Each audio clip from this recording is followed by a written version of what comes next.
Hello, Queens. How are you today? Welcome to another episode. This title is called How to Recover from an Eating Disorder When You Work Full Time.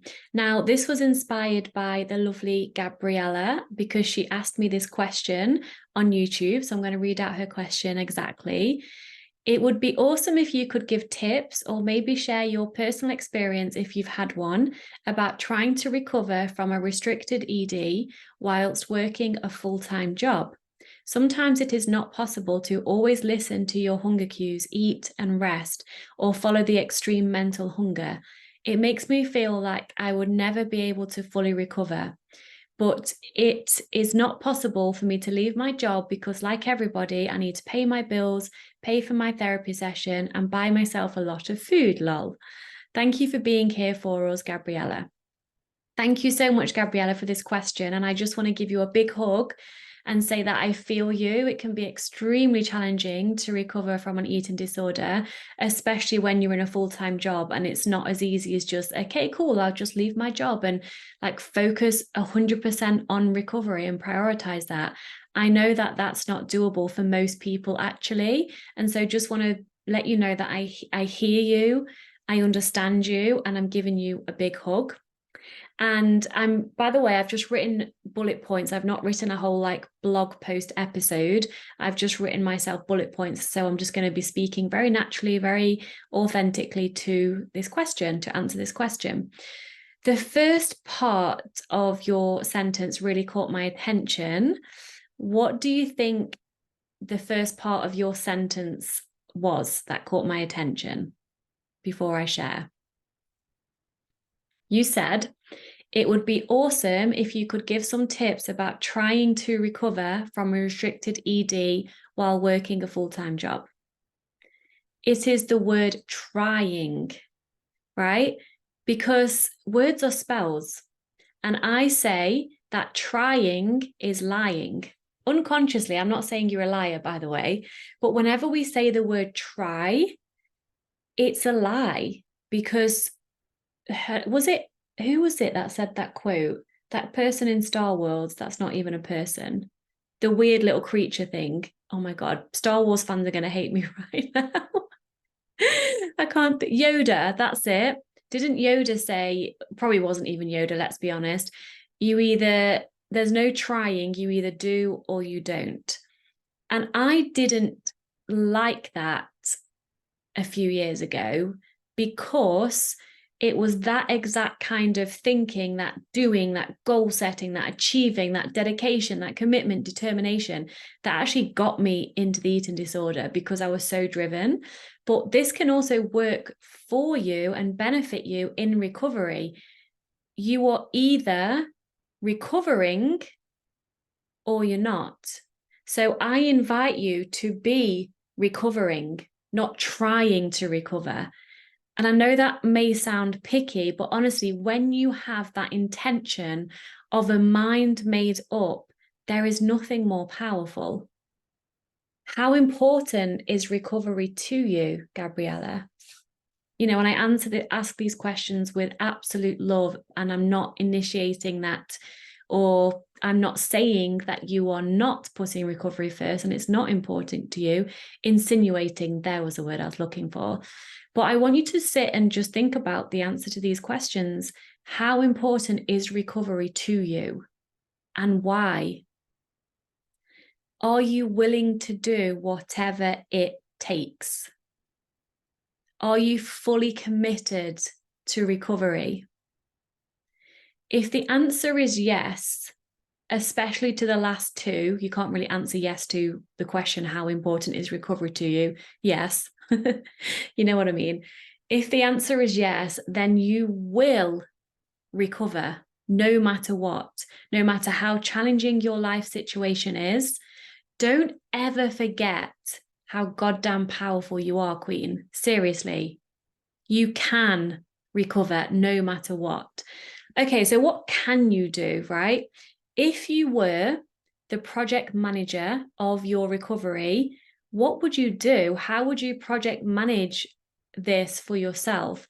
And I'm going to give you my suggestions, of course, but it would be easier if I was coaching you, if I knew what your job was, because I have no idea what your job is. I mean, obviously a full-time job could be, I used to work full-time with horses. I used to work full-time cleaning.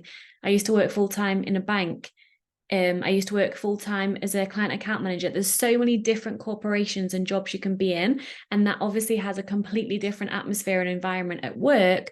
So I'm just going to go with the basics here, and obviously change them and mold them into how it could work for you in the job that you are in. Okay, are you ready for my suggestions and tips? And as I share these, like I say, I've only got bullet points, so I'll be sharing my personal experience as well whilst in recovery when I was in a full-time job. So, number one, when can you rest and eat? It's so easy, and we think it's beneficial to focus on what we can't do. There's a reason for that as well, because then we can plan to see okay, well, how can we make this work? But when we're focusing on what we can't do, our attention is there. So what can you do to eat and to rest? Can you get support from home, at home? I don't know if you've got children or not, or if you have a partner or not, or what your situation is, but can you ask someone to support you with meal prepping or cooking or doing the food shop or even doing the online food shop? Can you get help with children if you do have children? And if you have a partner and children, can you speak to your partner and see if they can just take on a bit more of that parenting role whilst you are in recovery, because this won't be forever. And then when you're recovered, you'll have so much more time and space to be able to actually be a parent in the best way possible. Can you go to bed earlier to get more rest? Where can you ask for support? And I know that passing the control over to others, especially with meal prepping and cooking and things like that, can be a huge challenge for someone in recovery from an eating disorder, because it's all about the control. It's like, I'm going to ask for help, but then at the same time, you need to do it exactly this way. You need to have exactly this amount of oil or butter, and you can't add that in because I'm going to freak the fuck out. I need to control what you're doing.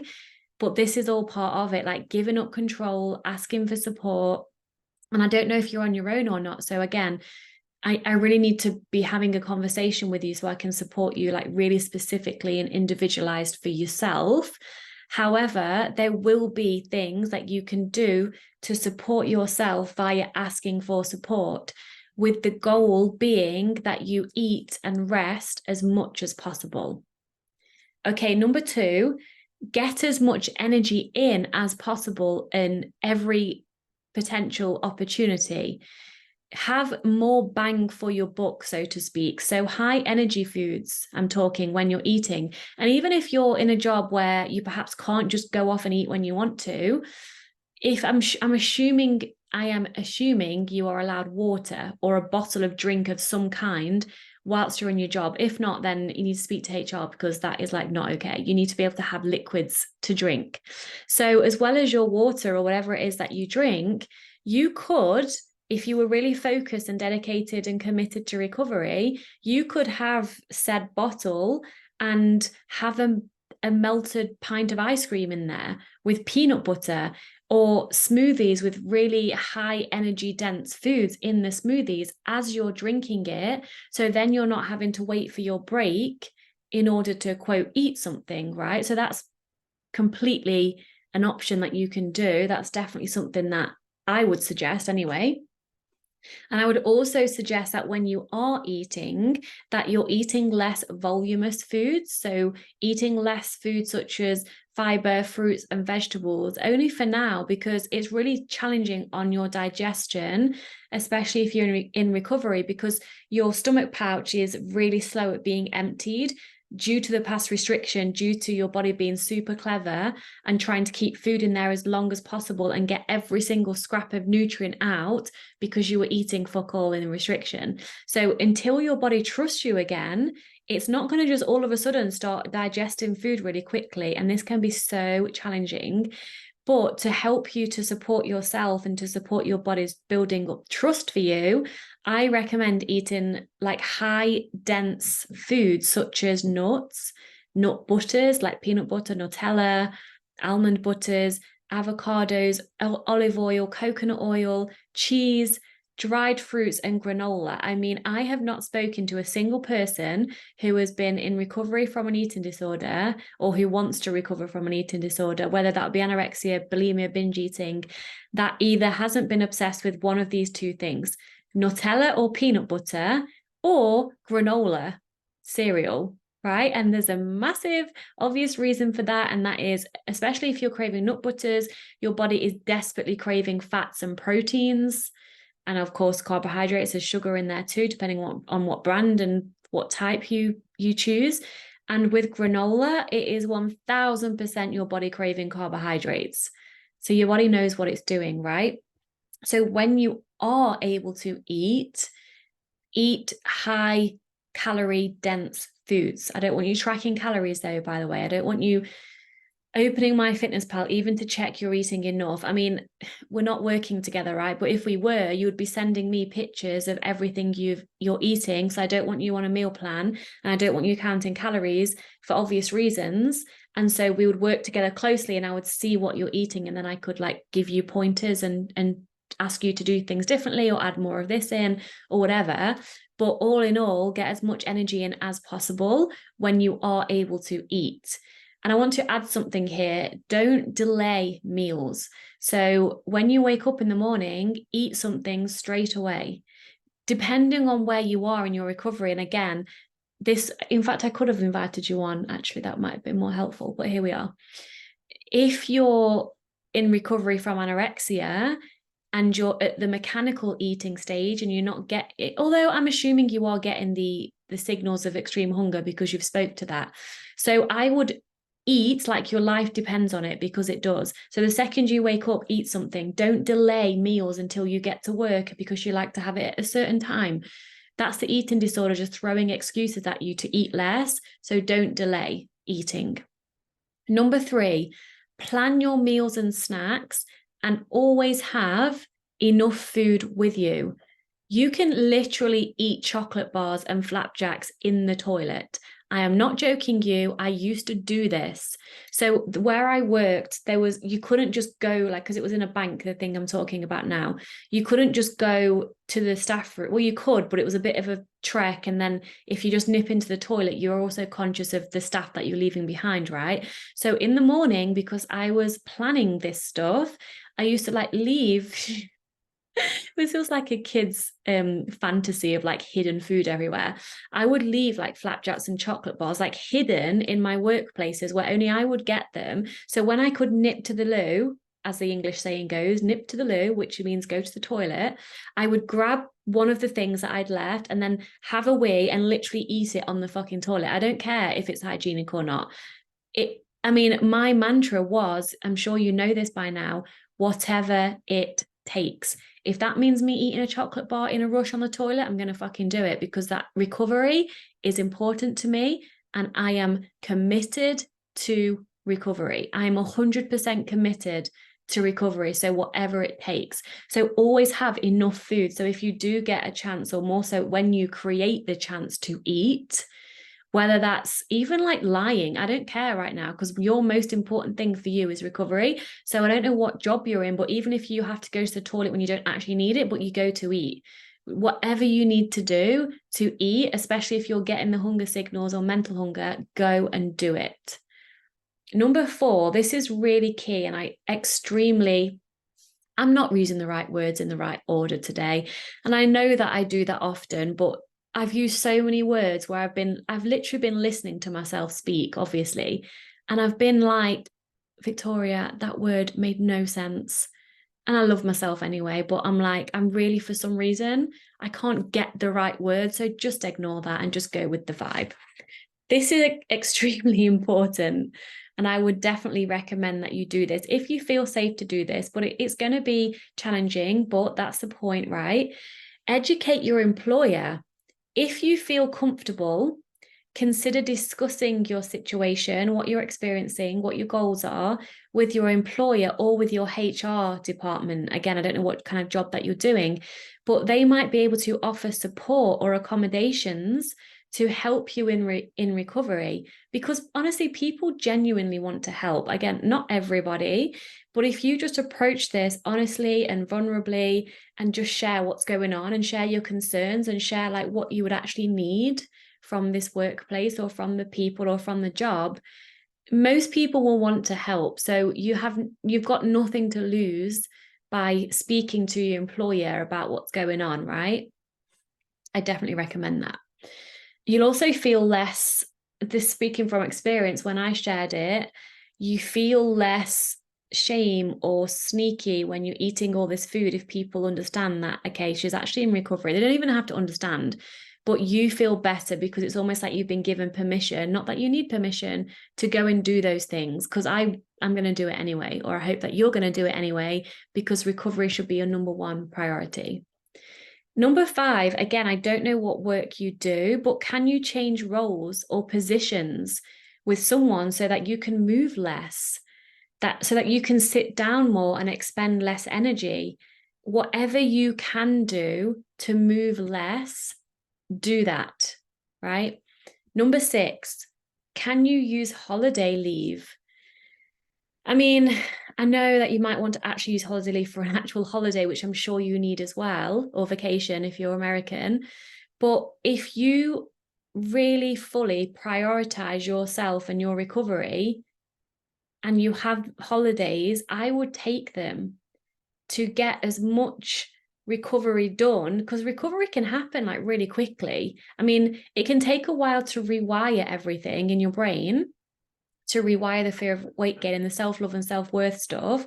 That can take a bit longer, but the first initial stage of recovery, nutritional rehabilitation, weight restoration, actually not having brain fog and being able to fuel yourself, all of that can be done in kind of like, literally 8 weeks. I mean, that is such a broad spectrum. I mean, it depends how long you've been restricting for. It depends how much you're going all in. But what I'm saying is the worst bit is at the beginning. And yeah, the worst part can last months for some and weeks for some. But if you can take holiday and prioritize your recovery, then do it. Or again, depending on what you do, can you request for a day or two working from home? So you're at home, so you can prioritize and move your day around a bit, perhaps. Whatever you can do to support yourself, do it. And number 7, prioritize yourself. I know I feel like I'm a broken record, but this is so key. Prioritize yourself at every opportunity. Don't say yes to overtime. Don't allow someone else to switch your time of your lunch break, right? Really, just whether you can be honest with them or not, be selfish, put yourself first. Make it clear, first of all, make it clear to yourself that your recovery is the most important thing in your life, because it is, right? It really is. Do everything in your power to take recovered action in every moment. Do not allow your environment to give you excuses as to not recover, because you absolutely can. And I want to speak to what you said in the sentence. It makes me feel like I'll never be able to fully recover. Again, sending you massive hugs. And I just want to give you some inspiration just from one of my clients who, Carla, you would know Carla because she's been on my podcast. She's now a recovery coach herself, a Mexican lady. She's fully recovered, and she fully recovered from anorexia whilst working full time. And I'm talking like 10 hours a day. She has 3 children, and she used every single bit of her savings to invest in herself with one-to-one coaching with me. Because if you think about it, the eating disorder up until now has prioritized the eating disorder. So it's prioritized itself over everything in your life up until this point, right? You can do it in reverse. So think of all the times the eating disorder has gone way above and beyond and out of your way, made you go out of your way to do eating disorder behaviors when you, quote, didn't have time or whatever. It found a way. Am I right or am I right? So you can find a way to fully recover. And I actually want to read, this isn't Carla's full testimonial because I shortened it down just so I could share this part with you to give you inspiration. Carla says, I have lived with anorexia for most of my entire life, 25 years, up until 5 months ago. My life was hell. Victoria was my light in the dark. From the first moment until today, she has been the main piece in my puzzle day and night. After undergoing various psychological treatments, Victoria was the only one who made me feel seen and understood. She believed in me long before I believed in myself. My words are not enough to thank her for getting me out of the hellhole and for bringing me back to life. I mean, now Carla literally eats what the fuck she wants. She goes out for ice cream. She has takeaways. She takes herself on solo cinema dates. She's fully recovered. And that was in like 5 months. And that was with her working full time, like I said, with 3 kids and working very long days. She didn't go through the modules because she didn't actually have time, but she showed up for one-to-one coaching calls. She showed up every day in my WhatsApp. She sent me everything that she was eating. She showed up for herself because she did whatever it took. Because she used to get up at 3 o'clock in the morning and go to the gym for 3 hours before work. The eating disorder prioritizes itself when it fucking wants to. So you can do that in reverse. So she would like prioritize rest. You can do it, right? Because ultimately recovery is going against what the ED wants you to do in every moment. And it is a moment by moment experience. For example, does the eating disorder want you to stand up or walk somewhere at work so you get more steps in? If that's the case, purposely sit down and rest if you can, of course. Does the ED only want you to eat half of the sandwich? Then eat the whole sandwich and then go and get a chocolate bar from the vending machine just to piss it off. This is the best way and quickest way to recover. I mean, there's so many fears to face when you're recovering from an eating disorder, but there's also so many opportunities to heal and to grow, especially people pleasing, especially with your situation, Gabriela. With you really are going to have to put yourself first. You're going to have to stop people pleasing if you're doing that already. You're going to have to prioritize you and be firm and set boundaries. And all of that is such a beautiful growth and evolution. I want to cut this out, but I'm not going to. Ascension. I want to say the word evolve, ascension at the same time. I'm during my period. That's what it is. Like any day now, and my brain like goes a bit, nah. But it's fine. I'm getting there. Okay, so you can do it. Get support. Go against what the ED wants you to do.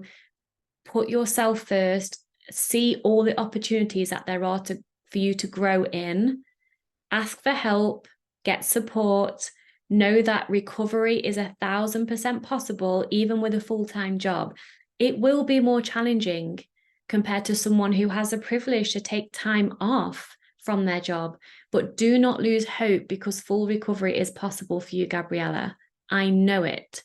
So seek professional help, lean on support networks, ask for support in your daily life and take it one step at a time because food freedom and body love are so worth it. I know that you're getting therapy because you mentioned that in your question. So celebrating you for getting the professional support. If you want more support from me, then you may or may not be aware of my new membership, Binge on Self-Love. It's €20 a month. And you ask me any questions and I will answer you directly. It's a small group, accountability. We've got a book club going on in there. It's just a way to be close to me without having to invest a lot in yourself to do so. So I would love to see you there if it's aligned for you. And everybody else, thank you so much for being here. Thank you for listening. Thank you for watching if you're watching the YouTube. Thank you for receiving me exactly as I am, my unapologetic, authentic self. I love you all so much and I'll see you on the next one. Mwah. Big loves.